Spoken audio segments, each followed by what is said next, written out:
Kamusta ka at salamat sa paglaan mo ng oras para sa amin. May inihanda kaming isang napaka-interesanting aklat para sa iyo ngayon.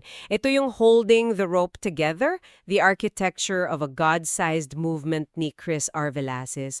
At alam mo, simula pa lang may inihahain na itong isang parang misteryo. Kasi isipin mo to, paano kung yung pinakamalaking hadlang sa mga dakilang misyon ay hindi pala kakulangan sa pera o sa pagnanasa o kahit sa mga volunteers? Paano kung ang problema pala ay isang sirang sistema sa loob mismo ng ating mga simbahan? Dito nga pumapasok yung bigat ng argumento ng aklat kasi hindi lang siya basta nagtuturo ng problema. Nag-aalok siya ng isang blueprint, kumbaga. At ang solusyon daw ay ang muling pagbuo ng tinatawag niyang missional ecosystem. Missional ecosystem? Oo, pero linawin natin agad hindi lang ito tungkol sa bagong strategy o parang management style na hango sa business world. Mas malalim pa pala. Ang pinakaugat nito ay theological, nakaugat sa kung sino ang Diyos mismo. Wow! Doon nag-uumpisa lahat. Kaya siguro, ang misyon natin ngayon ay himayin itong konsepto na to at alamin kung bakit ang simpleng imahe ng paghawak sa lupid ay baka yun pala ang susi sa lahat. Okay, sige. Gusto ko yung framing na yan. Isang misteryo na kailangang isolve. So, kung ang problema ay itong sinasabi mong fragmentation o pagkakawatak-watak, saan muna lang tayo magsisimula? Paano natin di-diagnose yan? Ayon sa libro, kailangan muna nating aminin na may sakit. At yung fragmentation, yun yung diagnosis niya. Hindi ito parang isang malaking pagsabuga, mas parang isang tahimik na pagkasira ng sistema. Para mas madali nating maintindihan, ganito na lang, parang isang basketball team. Sige? Yung palakpak, yung bonus, yung atensyon. Halos laging napupunta sa player na nakashoot, di ba? Siya yung bida. Oo, yung superstar. Yon, siya yung goer sa mundo ng misyon. Pero nakakalimutan natin yung point guard na nag-set up ng play. Ah, yung sender. Tama. O yung coach na gumawa ng diskarte, o yung libu-libong fans na sumisigaw para sa kanila, yung mga intercessors. Ang nangyayari, pag isa lang ang bida at ang lahat ng bigat ay nasa kanya, buong team ang napapagod at sa huli, natatalo. Grabe, ang linaw ng analogy na yan. So parang nagiging one-man show, ang dapat sana ay isang Team sport. team sport, oo. Dahil doon sa false hierarchy, yung goer, ramdam na ramdam niya yung pressure na kailangan laging may points ako. Tama. At yung ibang miyembro, nararamdaman nila, support lang pala ako, hindi ako kasing halaga. Dito ngayon pumapasok yung pinaka-metaphor ng libro, di ba? Yung paghawak sa lupid. Eksakto. At hango yan sa isang totoong kwento. Si William Carey na tinaguri ang ama ng modernong misyon. Bago siya umalis papuntang India, sinabi niya sa mga kasamahan niya, bababa ako sa hukay kung hahawakan ninyo ang lupid. Wow! Napakasimple pero ang lalim, no? Para sa kanya, malinaw na ang pagbaba at ang paghawak ay hindi dalawang magkaibang antas ng sakripisyo. Iisang misyon yan na may dalawang magkaugnay na gawain. Parehong akto ng pagsunod. Okay, gets ko yung metaphor. Pero maging totoo tayo, di ba? Mas glorious pakinggan yung pagbaba sa hukay. Sa kultura natin, mas bayani yung nasa frontline. Paano raw babaguhin yung mindset na yan na may isang role na mas heroic kesa sa isa? Diyan mo tinumbok yung pinaka-puso ng aklat. At ang sagot daw, hindi sa pag-imbento ng bagong organizational chart. Ang sagot ay ang pagbabalik sa orihinal na blueprint. At yung blueprint na yan, ayon sa libro, ay ang mismong kalikasan ng Diyos, ang banal na Santa Trio, ang Trinity. Teka, pause muna tayo dyan. Ibig sabihin, ang tamang structure ng misyon hindi natin makukuha sa mga business seminars. Hindi. Ang blueprint pala ay nakasulat sa kung sino mismo ang Diyos. That's a game changer. So, ang misyon ay hindi lang isang bagay na ginagawa ng Diyos. Ito ay kung sino ang Diyos. Grabe. Yan na yun. Ito yung konsepto ng Missio Dei, the mission of God. Kasi kung titignan natin ang Trinity, yun yung perfectong ecosystem. Ang Ama, siya ang nagsusugo, ang divine sender. Ang Anak, siya yung sumusunod, ang ultimate goer. At ang Espiritu Santo, siya ang nagbibigay lakas, naguugnay, ang eternal sustainer and intercessor. At walang herarkiya. Walang herarkiya, walang masbida. Sila ay perpektong nagtutulungan, isang divine community on mission. Kapag yan ang naging modelo natin, biglang nagbabago lahat. Okay, so kung isasalin natin yan sa ating practical na ecosystem sa simbahan, paano natin i-connect yung mga roles? Simple lang. Ang mga goers, sila yung refleksyon ng pagsunod ng anak. Ang mga senders, sila naman ang refleksyon ng mapagkalingang pag-ibig at probisyon ng Ama. At ang mga intercessors o tagapanalangin, sila ang refleksyon ng patuloy na presensya at kapangyarihan ng Espiritu Santo. Na nag-uugnay sa lahat? Kapag tinanggal mo ang isa o itinaas mo ang isa ng higit sa iba, Sinisira mo yung mismong divine pattern. yun na.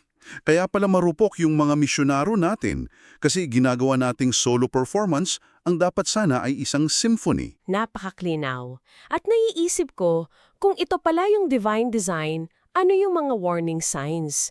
Ano yung mga konkretong nangyayari pag siraan na ang ecosystem sa isang simbahan? Ayon sa aklat, may 3 malinaw na sintomas. Una, burnout sa mga misyonero.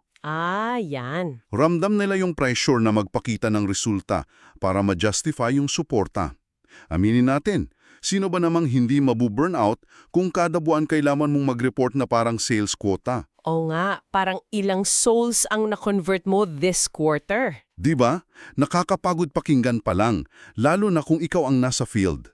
Nawawala yung diwa ng pagiging pamilya, nagiging business transaction. Pangalawa, yung mga simbahan naman. Dahil ang tingin na lang nila sa sarili nila ay taga-suporta sa bayani, nawawalan sila ng pakiramdam na may-ari din sila ng misyon. Ownership. Oo, ownership. Nagiging transactional na lang. Parang ATM, nagbigay na kami, okay na yun. Nawawala yung malalim na ugnayan. Tama. At yung pangatlong sintomas na bunga nung unang dalawa, nagkakaroon tayo ng maling sukatan ng tagumpay. Yung metrics? Oo, dahil kailangan ng resulta, ang binibilang na lang natin ay yung mga nakikita. Bilang ng mga nabinyagan, bilang ng mga bagong simbahan, pero hindi natin sinusukat yung mas mahalaga sa katagalan tulad ng kalusugan ng mga manggagawa, yung lalim ng discipleship. Yung tibay ng komunidad. Eksakto. Dito ngayon pumapasok yung sinasabi ng libro na architecture before activity. Arkitektura bago ang aktibidad. Parang measure twice, cut once, no? Parang ganun, ang punto ng may akda, sobrang delikado ang sigasig na walang tamang struktura. Pwede kang magtayo ng isang napakagandang tulay, puno ka ng passion, pero kung may depekto sa disenyo, sa arkitektura, Tiyak na babagsak yan. babagsak yan sa ilalim ng matagalang bigat at stress. Ganon din daw sa misyon. Ang sigasig natin hindi sapat para pagtakpan ng isang mahinang pundasyon. Eventually, it will crack. So, kung babalikan natin yung misteryo, ang problema pala ay wala sa passion ng tao. Nasa blueprint. Kung ganun, paano natin sisimulang ayusin ang arkitektura? Ano yung mga pangunahing materyales na kailangan natin? Dito ako pinaka-na-challenge actually. Kasi ang unang-unang load-bearing wall o yung pader na sumusuporta sa buong istruktura ay panalangin. Panalangin. Oo, pero binibigyan niya itong ang bagong diin. Hindi raw ito spiritual accessory o palamuti lang na idinadagdag natin para maging spiritual ang mga plano. Sabi niya, ang panalangin mismo ang trabaho, hindi lang paghahanda para sa trabaho. Ibang-iba yan. Kasi madalas, nagpaplano muna tayo, gawa ng strategy. Tapos, sa dulo, okay guys, let's pray na i-bless ni Lord yung plano natin. Baliktad pala dapat? Baliktad na baliktad? Ang halimbawa niya yung simbahan sa aklat ng mga gawa. Hindi sila nag-meeting para mag-strategize kung sino susuguin. Anong ginawa nila? Sila ay sama-samang nananalangin at nag-aayuno. At habang ginagawa nila yon, doon nagsalita ang Espiritu Santo. Ibuod ninyo para sa akin sina Bernabe at Saulo. Ang plano ay ipinanganak mula sa panalangin, hindi binalutan ng panalangin. Grabe! Pag ganyan ang pundasyon, nagbabago ang lahat, pati na ang pagtingin natin sa papel ng lokal na simbahan. At dito na, papasok yung isa sa pinakamalakas na ideya ng aklat. Yung pagbabago mula sa destination center patungong distribution center? Yan na yon. Para sa akin, ito yung isa sa mga pinaka-challenging pero pinakamahalagang konsepto sa libro. Hayaan mong himayin natin. Karamihan kasi sa mga simbahan ngayon, sadyaman o hindi, nag-ooperate bilang isang destination center. Okay, ano yon? Ito ay isang lugar kung saan pumupunta ang mga tao para tumanggap. Magandang sermon, nakaka-inspire na musika, fellowship, at ang sukatan ng tagumpay, attendance. Gaano karami ang dumadalo tuwing linggo. Parang isang magandang restaurant kung saan ka pumupunta para kumain. Para mabusog. Gets ko. So, ang alternative, ang distribution center, ano naman yon? Ang distribution center sa kabilang banda ay hindi restaurant. Ito ay isang culinary school. Ah, okay. Ang layunin nito ay hindi lang para pakainin ng mga tao. Ang pangunahing layunin nito ay mag-train ng mga chef para makapagtayo sila ng sarili nilang restaurant sa ibang lugar. So, ang sukatan ng tagumpay nito, hindi kung gaano karami ang nasa loob. Kundi kung gaano karami ang kaya nitong ipadala palabas. Ito ay isang greenhouse na nag-aalaga ng mga tao, hindi para manatili doon kundi para i-deploy sa mundo. Alam mo, para sa isang pastor o leader ng simbahan na nakikinig sa atin ngayon, yung pagbabagong yan, parehong nakaka-excite at nakakatakot, no? Oo naman. Nakaka-excite kasi hindi na lang attendance ang sukatan mo. Pero nakakatakot kasi ang sukatan ng tagumpay mo ngayon ay ang pagkawala ng pinakamagagaling mong tao dahil ipinapadala mo sila. Isang napakalaking cultural shift. Pero yon yung modelo ng simbahan sa Antioch na binanggit natin kanina. O nga na, Ay hindi kung gaano kalaki yung building nila. Ang legacy nila ay sina Pablo at Bernabe, yung mga taong pinalaya nila para sa misyon. Ang pagiging distribution center ay pagbabalik sa orihinal na disenyo. Ang layunin ng simbahan ay hindi mag-ipon, kundi magpakalat. So, para sa iyo na nakikinig sa atin, anong ibig sabihin ng lahat ng ito? Kung ibubuod natin, no? Ang pinakamalaking ideya ay yung paglipat. Paglipat mula sa isang modelong nakasentro sa bayani, patungo sa isang ecosystem na nakabatay sa komunidad at pagtutulungan. Ito ay pagbabalik sa isang shared calling, kung saan ang humahawak ng lubid at ang bumababa sa hukay ay magkakapantay na katuwang sa iisang misyon. At mahalagang idiin na ang aklat na ito, hindi lang para sa mga pastor. Para ito sa lahat. Profesional ka man, estudyante, retirado, ordinaryong miyembro. Ipinapakita nito na ang iyong papel sa pananalangin, sa pagbibigay, sa pag-encourage. Ay hindi pangalawa lamang. Hindi. Ito ay mahalaga at kritikal sa kalusugan ng buong ekosistema. Ang pagbabago sa pananaw ay mula sa paggawa para sa Diyos, patungo sa pakikilahok kasama ang Diyos. Hindi ka lang spectator. Isa kang player sa court, anuman ang posisyon mo. Bilang pangwakas, iiwan namin sa iyo ang isang tanong na maaari mong pag-isipan.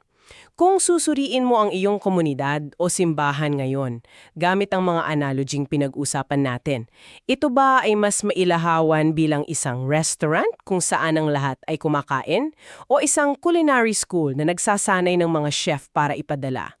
Isang lugar na nag-iipan o isang lugar na nagpapadala? At anong isang maliit na hakbang ang maaari mong gawin sa iyong sariling papel sa ecosystem bilang goer, sender o intercessor upang makatulong sa pagbabagong iyon?